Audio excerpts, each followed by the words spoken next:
Hi, this is Mikesell from Woodinville, Washington, and I want to thank you all for coming and viewing this video here. A little bit about myself here. I've been in the financial services industry for the past 31 years, and I've worked with well over 5,000 people in my career. I've helped hundreds and hundreds of those save and invest. 25 years of license experience with working securities. I'm an independent. I get to do what's best for my clients, and I work with companies that are worth billions of dollars and A-rated, and I currently work with millions of dollars of assets myself personally. And I had a time where I spent 10 years with Allstate Financial. They selected me back in 2003 to serve on the National Advisory Board in Chicago, and I served on the board for 2 years. And then I've been resident here in the state of Washington since 1993. Got a wife and 2 daughters that are grown up. So that's a little bit about myself. Now let's get into the meat of this presentation here. I call this the story of 100 Americans, and basically what we're doing, we're going back 65 years ago. We have 100 new babies born. Now let's go 65 years forward to today. What happened? Well, 36 of them had died. 54 dead broke, 5 are still working, 4 are financially secure, and 1's financially independent. Now the question I have to you initially here is, which one do you want to be?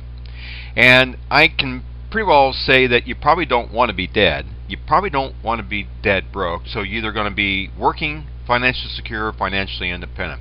Now most people tell me, well, they really don't want to work, so you're either wanting to be secure or financially independent. Now the fact of the matter is, statistically, the odds are against you. Here's what I have discovered here. Now this is after 31 years of figuring this out. I think there's 4 reasons why this is happening with people for the most part. One is that, well, we haven't learned how to pay ourselves first. We pay for things like credit cards, revolving accounts, entertainment, eating out, toys, and a host of other items, and then we save what's left over. But guess what, folks? There's never anything left over. And so that's always a major issue with people I talk with. The second one here is taxes. We haven't learned how to beat them. Now, it doesn't matter what you make. It's what you keep, and your tax strategies really determine how much of that money you're going to be able to keep. And I find that most people do a poor job here. Next one here is inflation. It's the thing that we don't see. It's the invisible enemy. Every year your dollar is worth less and less, which means that every year your money had better be doing better than inflation. And the last one here is market risk. You would think that we've learned the painful lessons of losing money in the market, but again, most people I talk with, they continue to make the same mistakes. So why keep doing that? Now, if you listen to what I have to say here, what I'm going to be showing you here can dramatically change what's going to happen with you and your money and your retirement, but only if you listen. Now, first thing is, well, why don't we pay ourselves first? Now, this is the typical person I run across. It doesn't mean that this is you, but this is kind of how it looks with most of the people I run across. Number one, average person is around 45. The income is like around $60,000 a year, which means that if we take their overall average, which has been $35,000 a year, and take it times 20, they've made about $700,000. Now, I find in most cases they have less than $25,000 in savings. Now that's only 3.5% of the total earnings in savings. Now this can't happen to you, but it will if you don't implement strategies to offset this. Now, so where are people saving most of their money? Well, today, it's mostly in things like 401ks, and IRAs, and Simples, and SEPs, and 403bs. Now, they're all basically the same thing. They're all qualified retirement accounts. Now, the Times came out with an article recently.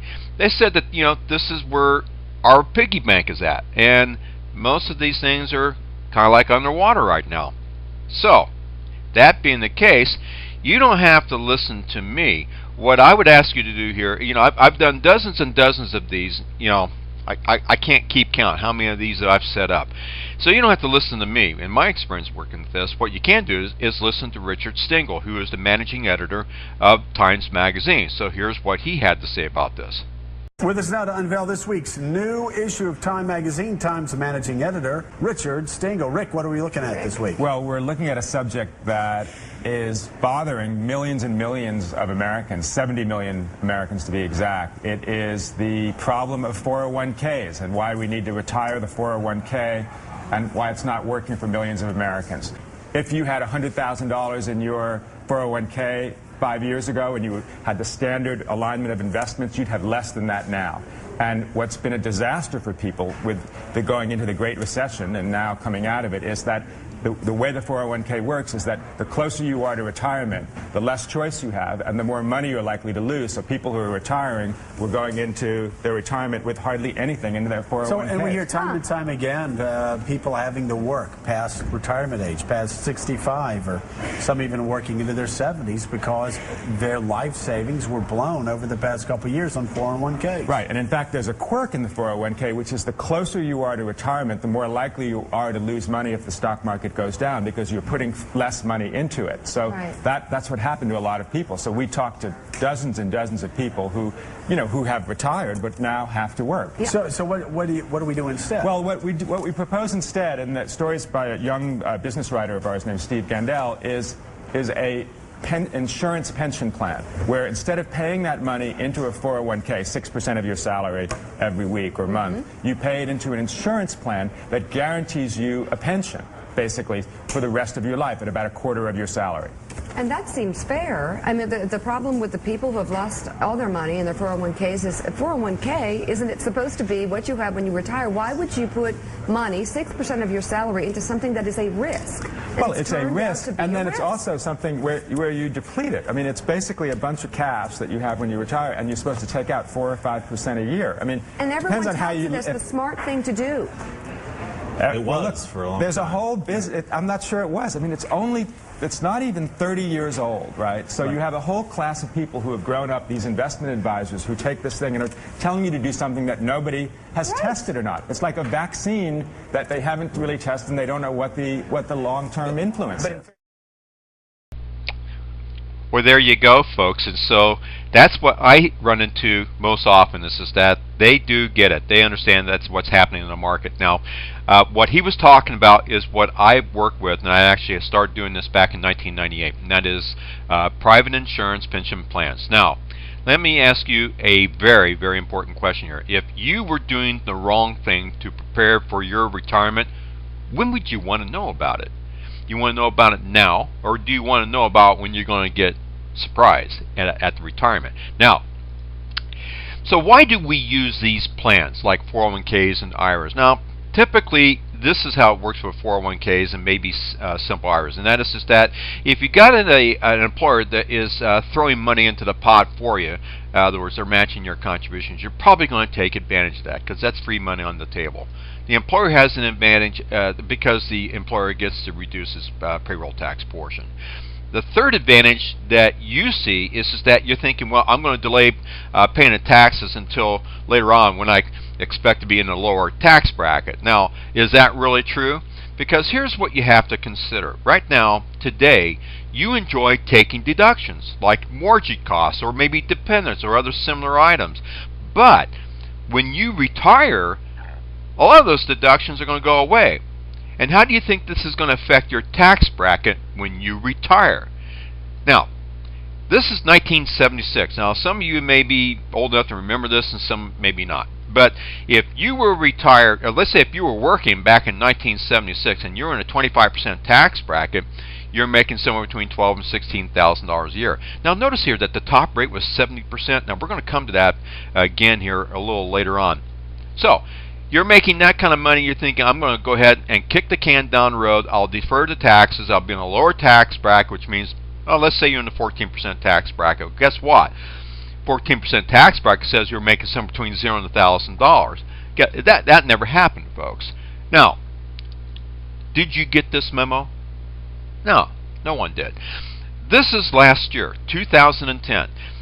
If you see there that there is only 6 brackets, whereas previously there was 24, now we only got 6. If you're in a 25% tax bracket, you're making somewhere between $68,000 and $137,000 a year. Guess what? That's the neighborhood that everyone wants to live in. And you see, they don't need to change the brackets anymore. What they have to do, or what they can do here, is just change the income level. And then they can keep you there. And you see, when you defer taxes down the road, you lose all control as to what kind of tax you're going to pay down the road. Think about that. Now, tax plan strategies comes in basically 3 flavors. You got tax deductible, tax deferred accumulation, and then tax-free distribution. Now, if you were to pick 2 of the 3 that you'd like have work for you, and you can only pick 2, which 2 would you want? Yeah, and you see, most people say, well, they want tax-free and they want tax-deductible contribution. Guess what, folks? That doesn't exist. So, but you know, most people come back to me and say, well, I want tax-deferred and I want tax-free distribution. But in fact, if you see in the blue circle here, you're in a tax-deductible and tax-deferred accumulation. And then you have to pay taxes on the distribution. That's what IRAs and 401ks are at. But again, like I said, most people say, well, I want tax-deferred and tax-free distribution. But if you're doing IRA and 401k, this isn't working for you. And I think that there's 2 reasons why this is happening. Now, the first one here is simply this. It's the story of the farmer and the tax man. Now, you're the farmer. You go out there, you go buy your seed. You take your seed, you plant it in the ground, you work like crazy, you did a really, really good job over the 4-6 months, and you find out you come back and you got yourself a bumper harvest. Good for you. All right, now, let me ask you this. Now, as a business person, as a farmer, what would you rather do? Would you rather pay the taxes on the seed going into the ground, or do you want to pay the taxes on the harvest? Yeah, most people come back and they say, well, I want to pay taxes on the seed. But you see, if you're an IRA and 401k, you're paying on the harvest. Now, let me ask you this. Do you think you're going to be in a lower or a higher tax bracket when you retire? What do you think? Yeah, let's take a look. This here is a compilation of the top U.S. federal tax bracket history. Now, you see here, I go back to 1913 all the way up to 2009. So this is almost 100 years worth of data. If we take and average all of the brackets, not the top rates, but all the brackets, the average tax rate has been 61%. Isn't that a shocker? If you go back to 1944, you'll find the top rate was 94%. And I think it was because what? We were paying for World War II. Because what else were we paying for? We were paying for a depression. Sound a little familiar? Yeah. And now we find that the top rate is 35%. And a lot of people complain to me about that. Now, look, folks, I think taxes are on sale. Look where we've been and look where we're at. Now, think about this. What's going to be the real impact of TARP? Those are the toxic assets that we had to bail out, you know, like on the mortgages, bailouts to the banks and GM, wars and deficit spending. How's that going to affect our taxes in the future? Because think about this for just a second. We currently have a $1.6 trillion deficit. These are dollars that our government has to go borrow to just to meet the current obligation. We also have a $14.3 trillion debt. Now, we're arguing about whether we're going to raise the debt ceiling. And then we also have, this is the number you don't hear much about, and this is that the unfunded liabilities for Social Security, Medicare, and Medicaid sits at $113 trillion.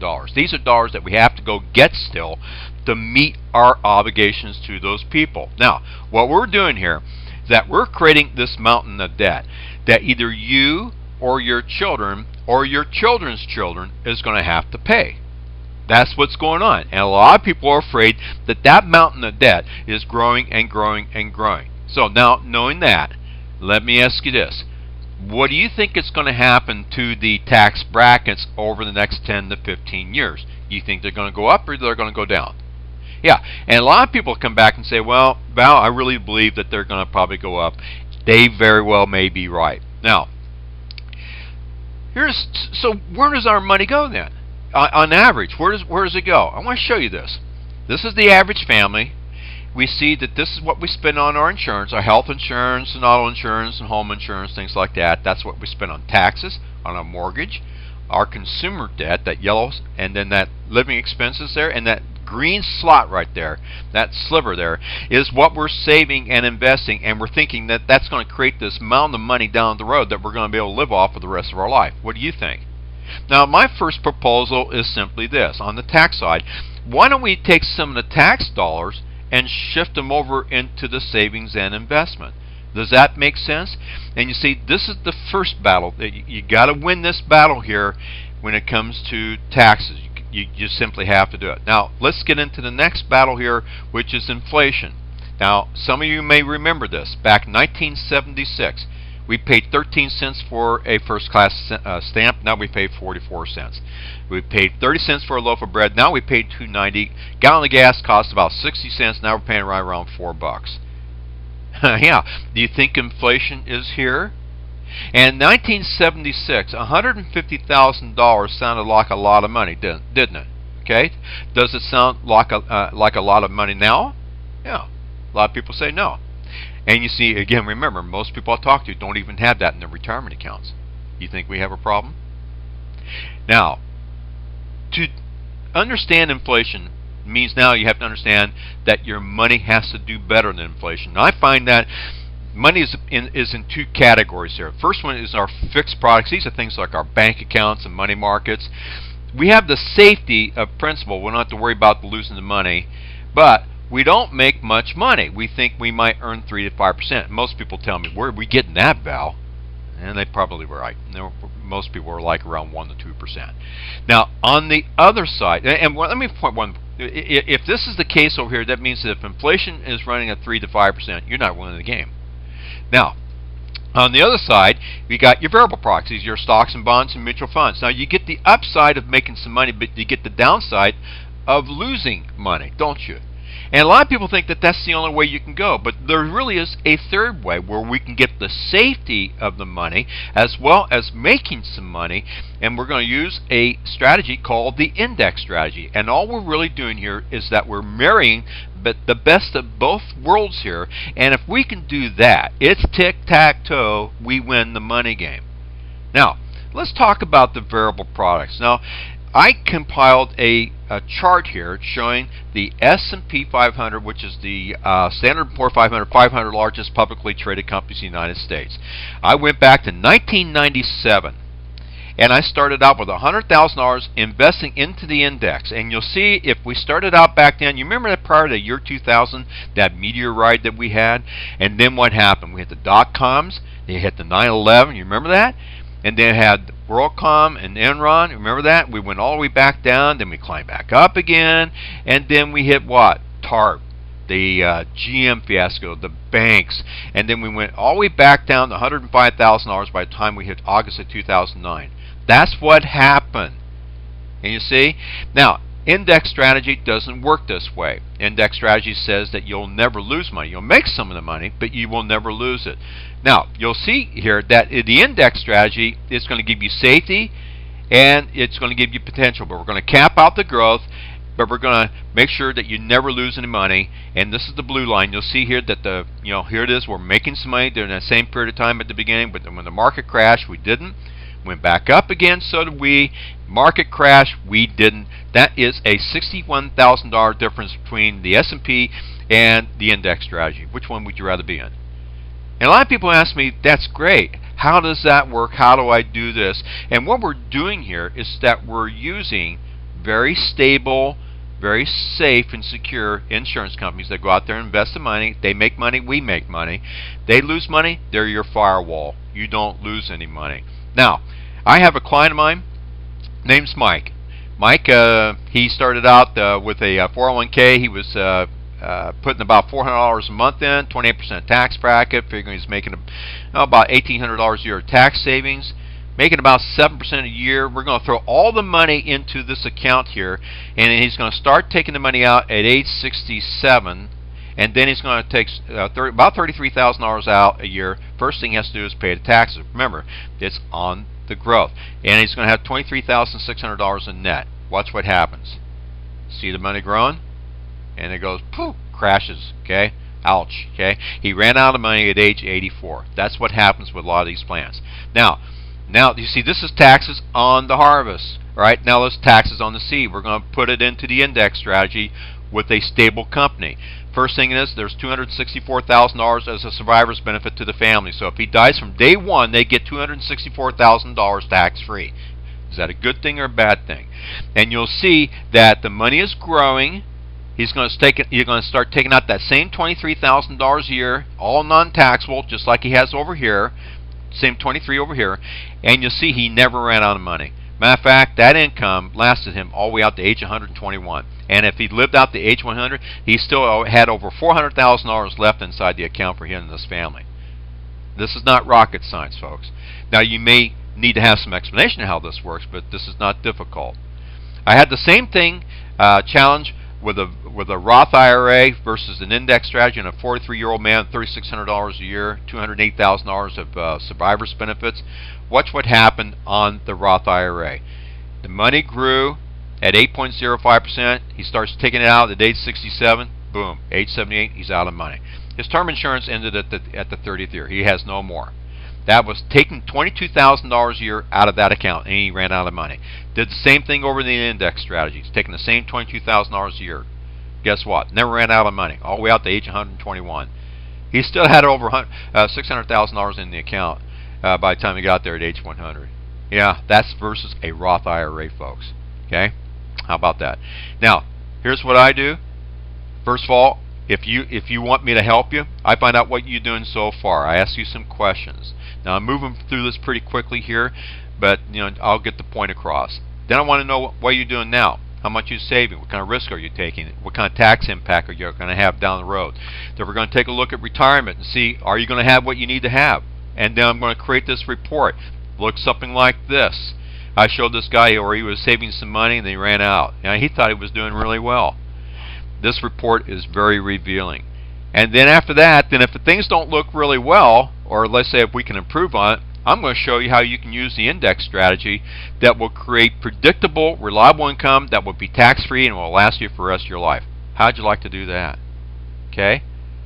Now, I know you got questions, and that's okay. There's nothing wrong with that. Now, if we could create a dream retirement plan, what kind of rate of return would you like to get? Can we say maybe 8 to 12% a year? That'd be pretty cool. What about this? What kind of risk you want to take? Risk or no risk? Of course, no risk. What kind of you want to go taxable or non-taxable? Of course, non-taxable. And when it comes out tax, you want to be taxed or non-taxed? Of course, it's non-taxed. And how long do you want it to last you? A year or a lifetime? Of course, for the rest of your life. Then let me ask you this: on a scale 1 to 10, 1 meaning that I don't care, which means I really want beer money, Val, and 10 meaning it's very important, which means I can't make any mistakes. How important is this to you? Yeah, it should be very important. Now, everyone has 525,000 minutes a year. The only thing I'm saying here, folks, is that to create a dream retirement plan, just do this. Take maybe 90, 120 minutes out of that 525,000 with me, and spend that time with me.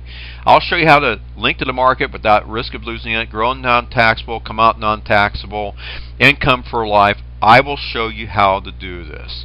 The only thing you need to do is just take the initiative. Go ahead and either you can call me, you can email me, you can fax me. There's a number of different ways, but just take the time. We can do it long distance. We can talk over the phone. I'll tell you everything that I know.